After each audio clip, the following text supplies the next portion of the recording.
homens, ouvindo Jesus dizer, olha, se vocês querem vir após mim, se vocês querem me seguir, vocês têm que fazer o seguinte, vocês devem negar a si mesmos. E aí vocês devem tomar a cruz de vocês diariamente. E depois que vocês fizerem isso, vocês podem me seguir. E eu fico imaginando, porque isso soa tão normal para a gente, isso soa tão comum para a gente, mas a gente precisa entender como isso soou para aquelas pessoas lá no primeiro século. O que será que a palavra cruz trazia à mente daqueles homens? Quando a palavra cruz era entoada, qual era a associação que aqueles homens faziam? Pensemos nisso.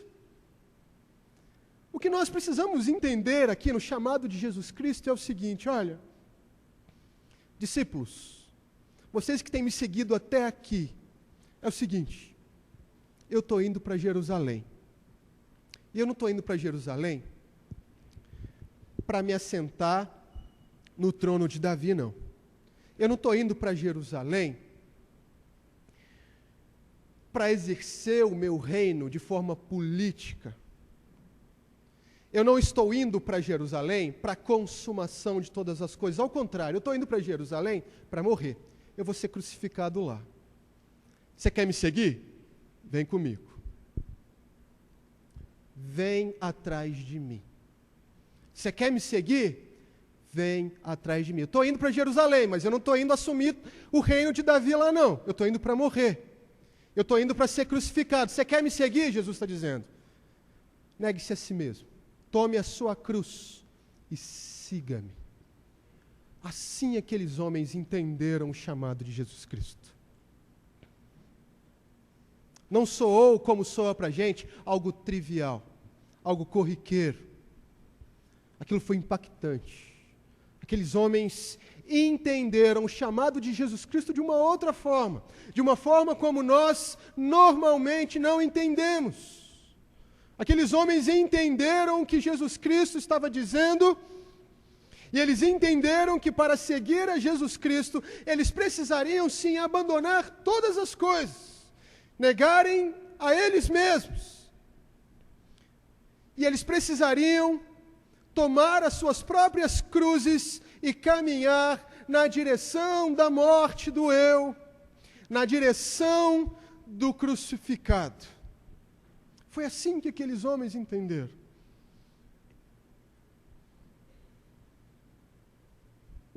E eu queria que você entendesse que isso ficou provado na história.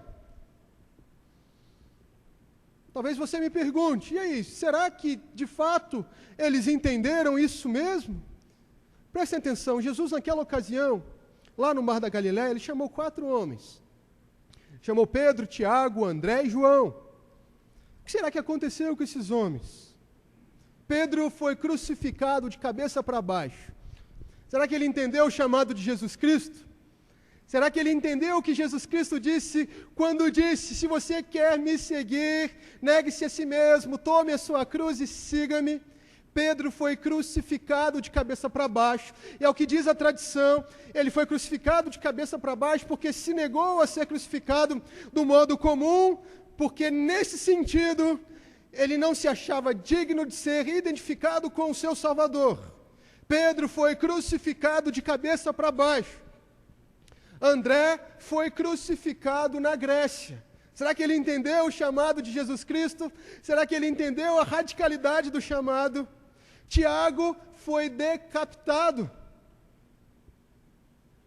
O outro Tiago foi lançado de um precipício. João foi exilado em Patmos. Conhecemos bem a história. João estava lá quando escreveu o livro do Apocalipse. E não só Pedro, Tiago, João e André entenderam o chamado de Jesus Cristo como deveriam entender, mas muitos outros homens. Todos os apóstolos praticamente enfrentaram vidas difíceis, vidas muito difíceis. Os cristãos ali no primeiro século foram perseguidos de forma cruel. Muitos cristãos padeceram sob o império de Nero. Muitos cristãos padeceram sobre a perseguição lançada por Nero aos cristãos. A história vai dizer que Nero usava os cristãos como uma espécie de tochas humanas para iluminarem as ruas pavimentadas da Roma antiga. Você sabia disso? E muitos daqueles homens foram queimados vivos para iluminar as ruas de Roma. Muitos desses homens morreram cantando. Muitos desses homens morreram felizes. Vários homens e mulheres foram entregues às feras ali no primeiro século. Muitos foram perseguidos. No século XX, mais cristãos morreram por causa da perseguição aos cristãos do que nos 19 primeiros séculos da igreja. Você sabia disso? Mais cristãos morreram só no século XX do que nos primeiros 19 séculos da história da igreja cristã. Perseguidos. A perseguição cristã, a perseguição aos cristãos está em voga. Os filmes já começam a falar disso. Essa semana estreou um filme cujo tema é a perseguição aos cristãos, ocorrida no século XVI.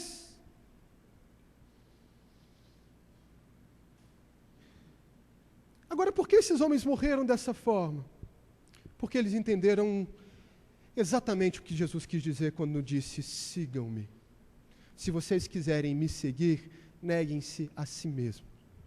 Tomem a cruz de vocês e sigam-me. Esses homens entenderam a radicalidade do chamado. Esses homens entenderam exatamente o que Jesus queria dizer. Então, meus irmãos, seguir a Cristo não é um convite a fazer uma oração, mas é uma convocação à perda de nossas vidas. Seguir a Cristo é um chamado para abrir mão de tudo. Deus não aceita de nós menos que tudo. Seguir a Jesus Cristo é um convite, é uma convocação para que, de fato, percamos as nossas vidas. Não existe um evangelho mais ou menos, não existe um evangelho soft, não existe um evangelho light, não existe um evangelho onde você é meio cristão, onde você é mais ou menos cristão, onde você é cristão, ora você não é cristão. Não existe este evangelho. O evangelho é, sobretudo, um convite para seguir aquele que caminha na direção da cruz, para seguir aquele que caminha na direção da crucificação. Por que, então, deveríamos pensar que tornar-se cristão significaria algo menos que isso? O fato é, existem muitos cristãos, ou ditos cristãos, pensando que seguir a Jesus Cristo é menos do que isso, acostumados com as suas vidas cristãs, acostumados com a rotina do domingo, acostumados com as suas orações corriqueiras, acostumados com aquelas coisas que culturalmente o identificam como cristãos, os identificam como cristãos. Muitas pessoas têm se esquecido de que o cristianismo é, sobretudo, um chamado radical, e pensam o cristianismo como se ele fosse, de fato, algo menos do que isso. Quantas pessoas pensando que podem servir a Deus e a Mamon, a Deus e as riquezas, a Deus e ao dinheiro, a Deus e ao sexo, a Deus e aos prazeres.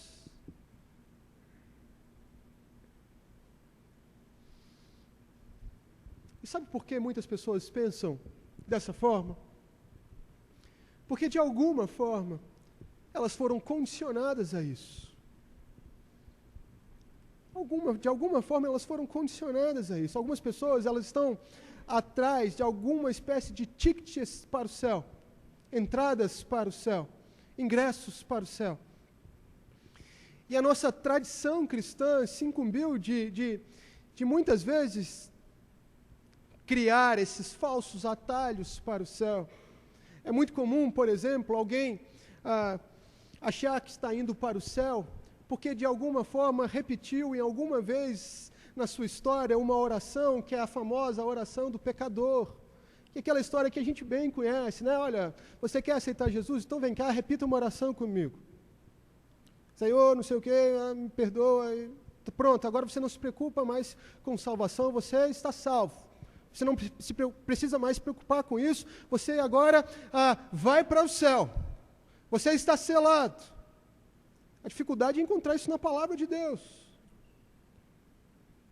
Muitos pregadores, adulterando a mensagem, têm dito, quase que de forma papal, que muitas pessoas vão para o céu porque fizeram uma oração, quando de fato, na verdade, elas não vão, porque nunca entenderam, nunca cogitaram a radicalidade do chamado proposto por Jesus Cristo. Algumas pessoas, por exemplo, acham que vão para o céu porque compraram um ticket de serem filhos de crentes, né? O famoso crentinho, ou cretininho, né? Não sei. E ele, olha, eu sou terceira geração de presbiteriano, eu vou para o céu porque meu pai é crente, eu fui até batizado na igreja.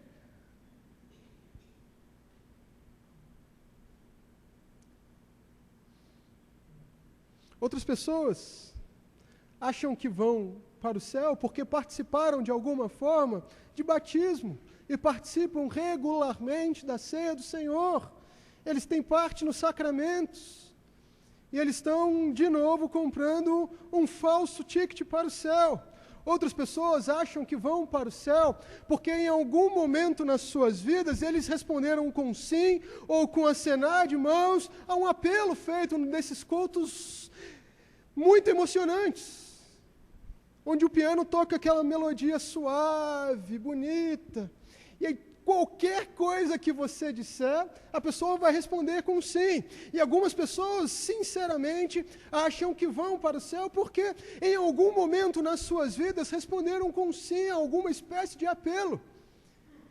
É possível que naquele apelo não houvesse nada do Evangelho, é possível que naquele apelo não houvesse de fato nenhuma proposição bíblica real a respeito do que é o verdadeiro Evangelho, mas elas acham que vão para o céu porque responderam com um sim, com acenar de mãos a um chamado feito pelo pregador, e por isso elas acham que estão salvas, garantidas, seladas.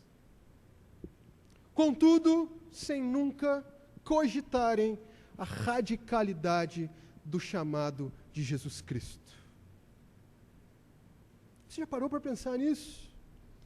O ponto é que neste exato momento, milhares de homens pensam estar salvos de seus pecados, quando na verdade não estão. Milhares de pessoas em todo o mundo, por causa desse evangelho confundido com entretenimento, deste evangelho da estratégia, deste evangelho pós-moderno. Milhares de pessoas neste exato momento, neste mundo, pensam estar salvas de seus pecados, quando na verdade não estão. Estão indo para o inferno, estão perecendo. Veja o que o David Platt vai dizer a respeito disso. Inúmeras pessoas ao redor do mundo, culturalmente, pensam que são cristãs, quando biblicamente não o são. Há uma cultura em torno do que diz respeito ao Evangelho, mas uma cultura que não é bíblica, uma cultura que não flui da palavra de Deus, e por causa disso, neste exato momento, existem pessoas pensando que vão para o céu, quando na verdade não vão. Será que o que eu estou falando tem base bíblica? Abra sua Bíblia comigo, Mateus capítulo 7. Versículos 21 e 23. Final do Sermão do Monte.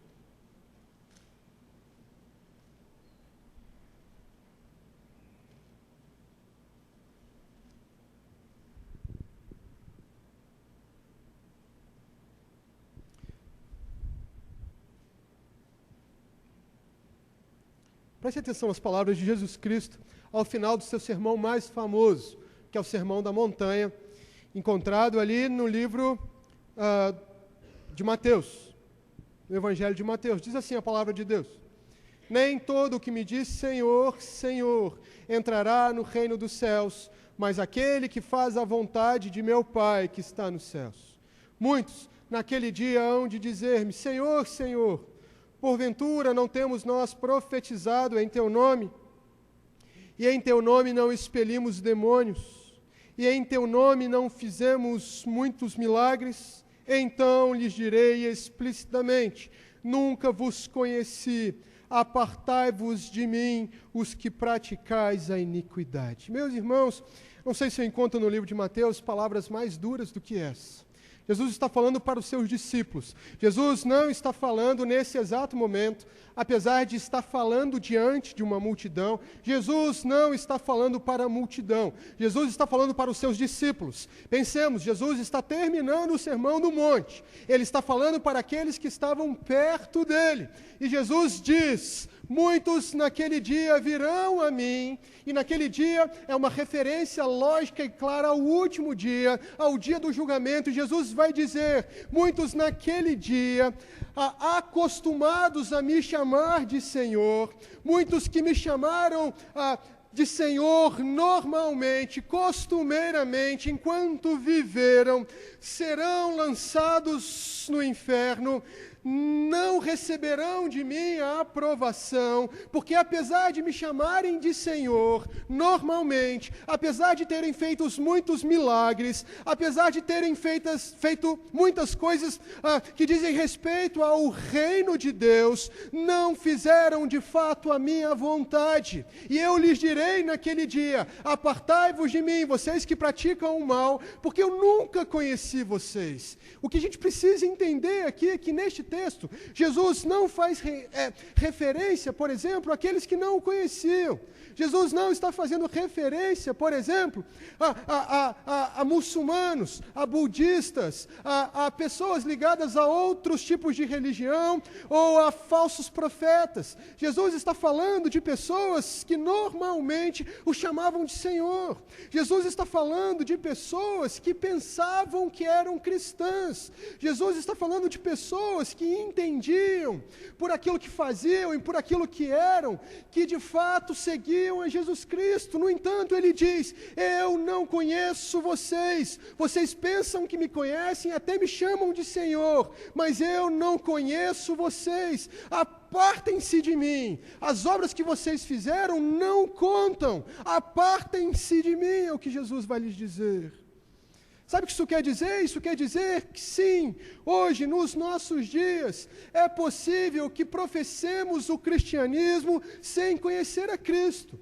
É possível que confessemos a Jesus Cristo sem, de fato, confessarmos a Jesus Cristo com os nossos corações e com a nossa alma. É possível que confessemos a Jesus Cristo sem, de fato, sermos cristãos. É perfeitamente possível, e no que diz respeito ao texto que lemos, é bem provável. Bem provável. O fato é que se o apelo de Jesus Cristo serviu para aqueles dias, ele serve também para nós hoje. Ainda mais hoje. Quanto mais hoje.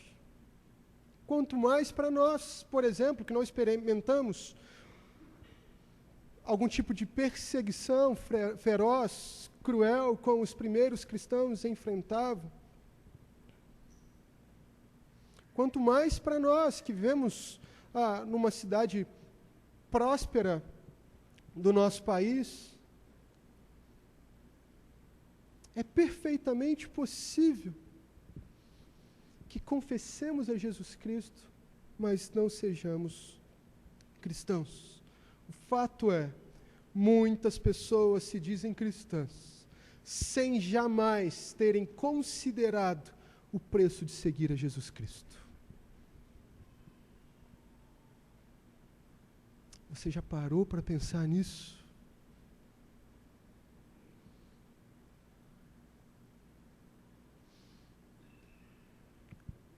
muito comum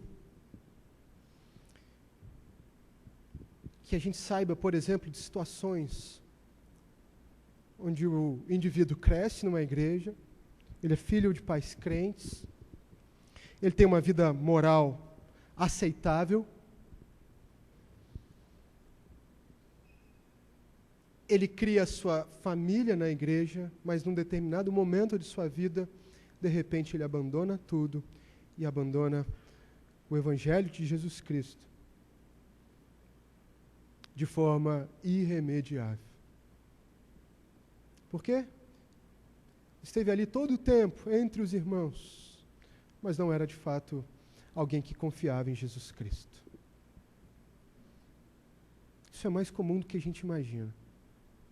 Me lembro de um desses acampamentos, enquanto trabalhava aqui com os irmãos, que um jovem dessa igreja me procurou e disse: pastor, eu cresci na igreja, sou filho de pais crentes, mas me converti hoje.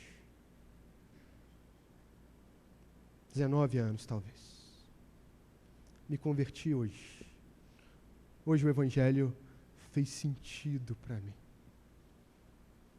Ah, meus irmãos, é possível que chamemos a Jesus Cristo de Senhor, sem nunca termos cogitado a radicalidade do chamado que Ele mesmo fez a cada um de nós. Será que sabemos o que é negarmos a nós mesmos, tomar a nossa cruz e seguir a Jesus Cristo? Será que esse versículo, essa verdade, faz parte daquilo que entendemos por Evangelho, por cristianismo?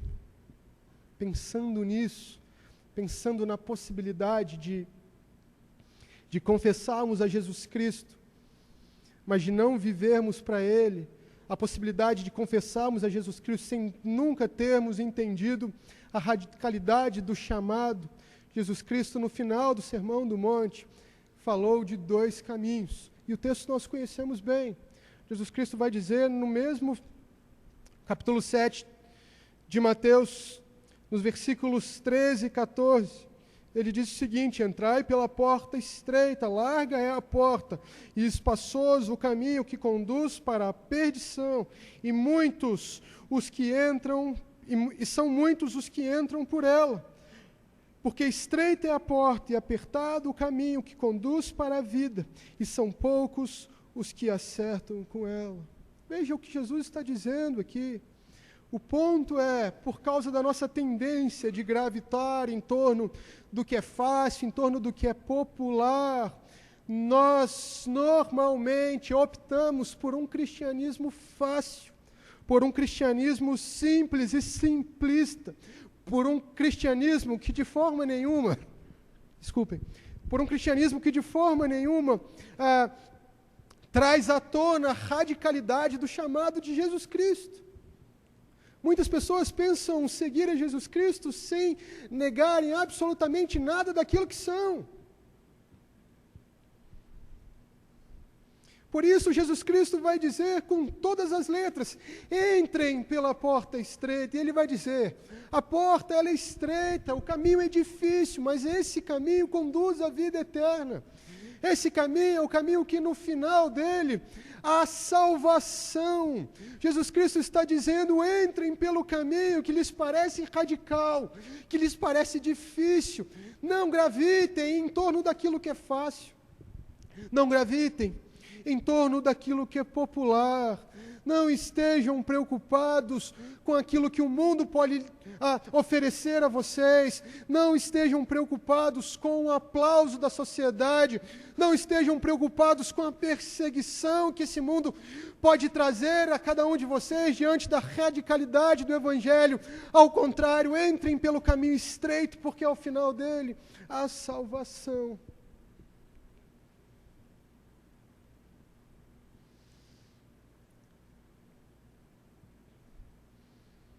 Portanto, quem quiser salvar a sua vida, perdê-la. Mas quem perder a vida por minha causa, acha lá. Palavras do próprio Jesus Cristo. Não existe cristianismo, ou não existe um cristianismo onde Deus aceita de você algo que seja menos do que a sua vida inteira. Algo que seja menos do que toda a sua vida. Jesus foi muito claro. Bem diferente das estratégias evangelísticas dos nossos dias. Na verdade, a igreja dos nossos dias, quando ela quer evangelizar, ela prepara uma armadilha para o sujeito. Não é verdade? Aí você faz lá um baile gospel. Aí você faz lá uma micareta gospel, você faz uma balada gospel. Aí o sujeito chega lá, beleza, estou indo para uma balada. Mas quando ele chega lá, pegadinha do malandro, né? Aquele negócio meio assim, agora tem a pregação do evangelho. Ele, mas eu não vim para uma balada. O problema é que esse tipo de mensagem confunde o evangelho com o entretenimento, o evangelho com os valores desse mundo. O que eu quero dizer para você é que Jesus nunca usou desse tipo de artimanha. Jesus nunca usou desse tipo de artifício. Ele foi muito claro quando ele chamou os discípulos. Gente, vocês têm certeza que vocês querem me seguir? Jesus vai dizer. Se vocês quiserem me seguir, e vocês estão dizendo que querem, neguem-se a si mesmos, tomem a cruz de vocês, e aí então me sigam. Jesus foi muito claro, ele disse, calculem o preço, avaliem o preço, avaliem tudo aquilo que vocês vão ter que deixar, avaliem tudo aquilo que vocês vão ter que renunciar. Jesus nunca apresentou um evangelho que fosse diferente do evangelho que pede de nós todas as coisas, de um evangelho que pede de nós a nossa vida por completo. Portanto, quem quiser salvar a sua vida, perdê-la-á, mas quem perder a vida por minha causa, acha-la. Amém, meus irmãos? Concluindo aqui, caminhando para o final. Entendamos sempre que o chamado de Cristo, ele é tão radical hoje quanto foi no Mar da Galileia. Não há diferença. Não há diferença, o cristianismo é o mesmo. A radicalidade do seu chamado é a mesma. Na verdade, a radicalidade do chamado define o cristianismo, é a sua essência. Da mesma forma, somos chamados todos os dias a abandonar os nossos ídolos, a renunciar às nossas paixões e a caminhar sempre na direção de Jerusalém. E nos lembremos sempre de Jerusalém como um lugar onde Jesus Cristo foi crucificado. Nos lembremos sempre de Jerusalém como um lugar de crucificação, como um lugar onde o nosso eu deve ser aniquilado, onde o nosso eu deve ser crucificado. Qualquer coisa menos que toda a nossa vida é nada para Deus.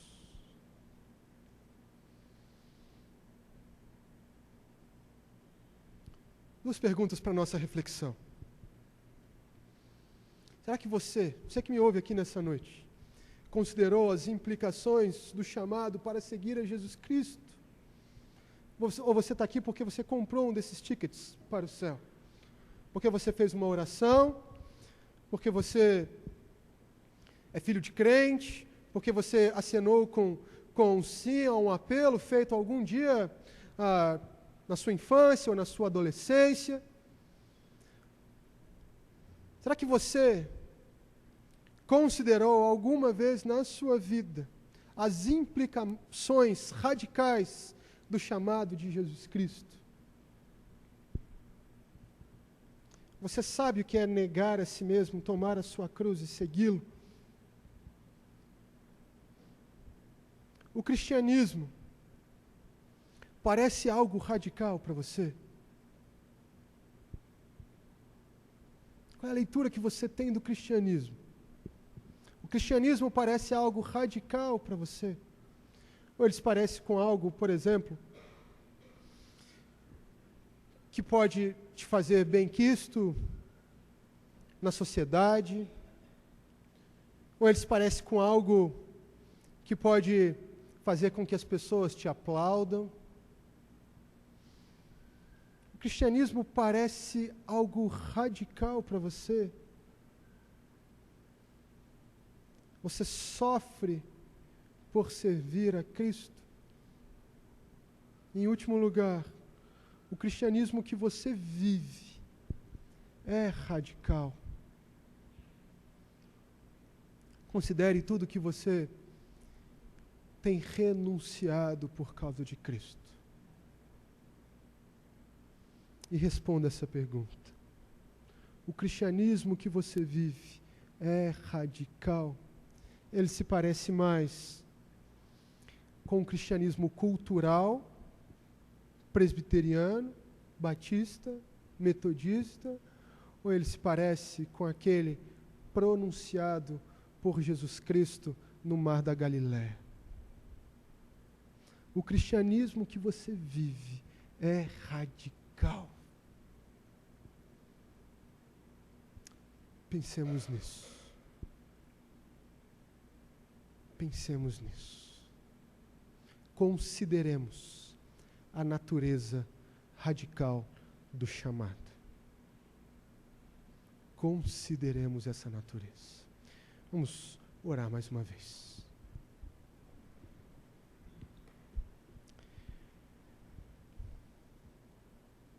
Pai, te louvamos pela tua palavra. Te louvamos porque ela revela Jesus Cristo a cada um de nós. Te louvamos porque nesta noite fomos mais uma vez expostos à verdade revelada no Evangelho de Jesus Cristo.